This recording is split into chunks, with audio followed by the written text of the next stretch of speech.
ကျေးလက်အဖွားနှင့်မြေခွေးလေးများပုံမြင်လေးကိုစတင်ပါမယ်။ကျေးလက်ရွာလေးတစ်ရွာမှာအဖွားကြီးတစ်ယောက်နေထိုင်ပါတယ်။အဖွားကြီးဟာသဘာဝကိုချစ်မြတ်နိုးပြီးတိရစ္ဆာန်လေးတွေကိုကူညီတတ်တဲ့စိတ်ထားကောင်းတဲ့သူပါ။တစ်နေ့မှာအဖွားကြီးဟာသူ့အိမ်နောက်ဖေးကခြံထဲမှာမြေခွေးလေးတွေကိုတွေ့လိုက်ရပါတယ်။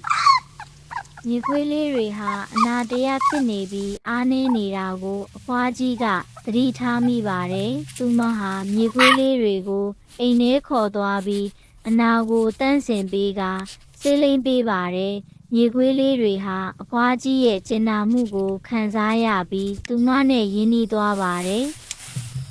အဖွားကြီးဟာမြေခွေးလေးတွေကိုနေ့စဉ်ကျွေးမွေးပြီးအနာကျက်လာအောင်ဂရုစိုက်ပေးပါတယ်။မြေခွေးလေးတွေဟာသူမရဲ့ကျေးဇူးကိုသိနေပြီးအဖွားကြီးကိုချစ်ခင်လာကြပါတယ်။ဒီနေ့မှာအဖွားကြီးရဲ့ရွာမှာမိုးခေါင်ပြီးရေရှားပါလာပါတယ်။လေယာတွေဟာခြောက်သွေ့လာပြီးရွာသားတွေဟာစိုးရိမ်လာကြပါတယ်။အဖွားကြီးဟာရေရှာဖို့ကြိုးစားပေမဲ့မအောင်မြင်ပါဘူး။ဒီအချိန်မှာမြေခွေးလေးတွေဟာအဖွားကြီးကိုကျေးဇူးဆက်ဖို့ဆုံးဖြတ်လိုက်ပါတယ်။သူတို့ဟာတောထဲကိုပြေးသွားပြီးရေရင်းမြစ်တစ်ခုကိုရှာဖွေရာတွေ့ရှိသွားပါတယ်။မြေခွေးလေးတွေဟာအဖွားကြီးကိုခေါ်လာပြီးရေရင်းမြစ်ရှိတဲ့နေရာကိုပြသလိုက်ပါတယ်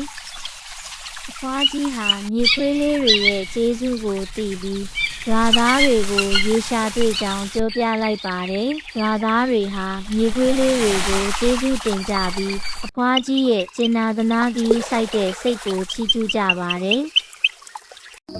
ဒီပုံမြင်လေးကနေသင်ခန်းစာတစ်ခုရပါတယ်။ကျင်နာမှုနဲ့ကျေးဇူးတရားဟာဘသူ့ကိုမဆိုပြန်လည်ပေးဆက်နိုင်တဲ့ကျွေးနိုင်တဲ့ဆိုတာပါပဲ။ကျေးလက်အဖွားနှင့်မြေခွေးလေးများပုံမြင်လေးကိုဒီမှာပဲရပ်နားလိုက်ပါတယ်။အားလုံးကိုကျေးဇူးတင်ပါတယ်။